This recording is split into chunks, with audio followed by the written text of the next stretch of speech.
Hi guys! Ito nga po pala yung Katmon. Gagawin na nating shampoo. Ito oh. Babalatan lang natin. Ayan. Masarap din to. Actually, kinakain din namin ito. Lalo kung isasawsaw mo siya sa azin. Ayan oh.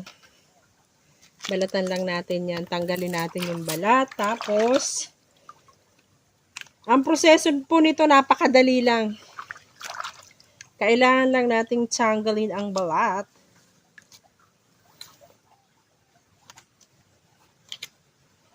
Ayan. Hanggang lumabas na po yung mga ganyan. Oh. Ayan. Tanggalin natin yung mga parang buhok niya. Ayan o. May mga sungot-sungot. At ngayon, tikman muna natin bago ko pisain. Cheers! Ang asim po. Sobrang asim. Pwede rin itong sabawan. Pang sinigang. Isda or paksiw. Pero, dito po sa amin, pag talagang walang pang asim, yan, pwede na to. So, ngayon, kukuha tayo ng malinis na bato. Ito. Asan ba? Ito, 2 bato. Agasan muna natin. Tapos, pupukpukin po natin yan.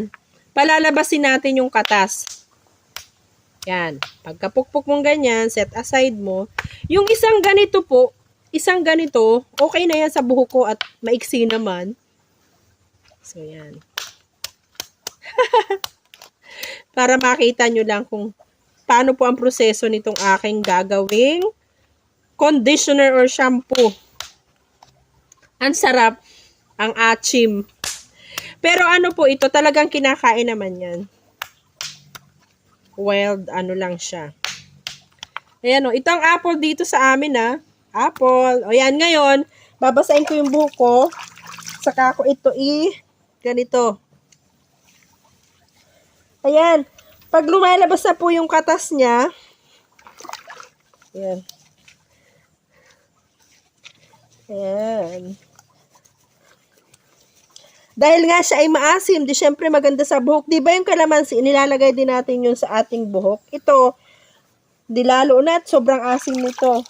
Tapos, banlawan din po natin. Or, pwede rin nating patagalin ng konti. Hindi na po natin yung kailangang shampoohin. Oh. Oh, di ba? Ang lambot sa buhok. At syempre mabango. Oh, ito po yun Thank you for watching. Follow for more.